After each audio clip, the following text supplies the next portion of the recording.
Hello everyone, again this is Ethan Shapiro, founder of Climate Change Realty, and in this video we're going to be taking a look at entry-level homes in Westminster, Colorado. Now Westminster, Colorado has a population around 115,000 people, and the average price for an entry-level home is going to run you between $375,000 all the way up to $425,000. These entry-level homes are going to have around 3 bedrooms and 2 bathrooms and will have an average amount of square feet around 1,120. Now this is just an average, every home is going to be different, but you'll probably find in the entry level in Westminster a 3-bed, 2-bath around 1,100 square feet.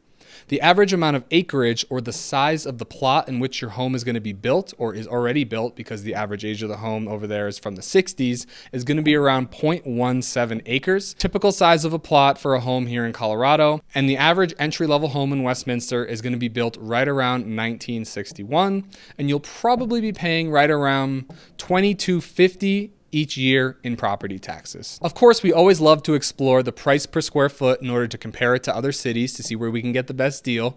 And the average price per square foot, again, on a home priced $375 up to $425 with around 1,120 livable square feet, is going to be $335 all the way up to $380. So next I want to move on to who's actually going to be able to afford one of these homes. We're going to use the classic scenario of a 20% down payment on a 30-year fixed rate mortgage.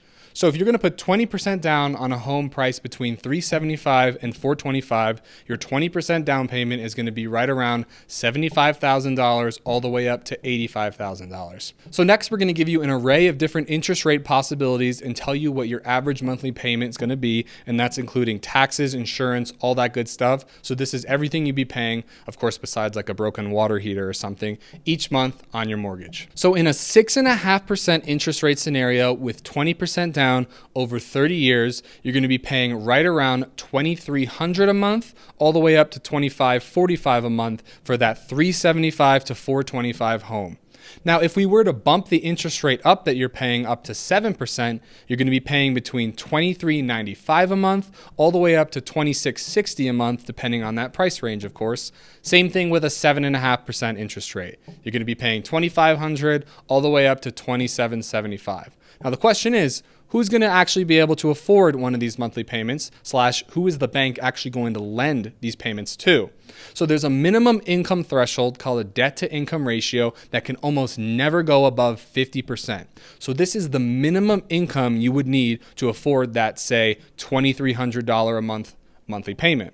You'd need to be making $55,000 a year. If you wanted to pay $2,545, again, this is the 6.5 interest rate scenario, you're going to need to be making at least $61,000 a year. And again, the only way to get these payments is to put that 20% down, because if you put less than 20% down, you're going to have mortgage insurance and you're going to be borrowing more money and it's going to cost more. But if you were to get a 7% rate at 20% down, you'd need to make at least $57,500 a year, all the way up to $64,000 a year. And if you were to get that 7.5% interest rate scenario, you need to be making $60,000 a year, all the way up to $66,500 a year. I'm going to give you a rundown of that 10% down payment scenario, as well as even a 3% down payment scenario, and show you who can afford each one of those as well. Yeah, so I hope this video has been really helpful for you guys. Of course, as always, if you have absolutely any questions at all, shoot me an email, give me a call, send me a text. Ethan Shapiro, would love to help you out at any time. Looking forward to talking to you soon.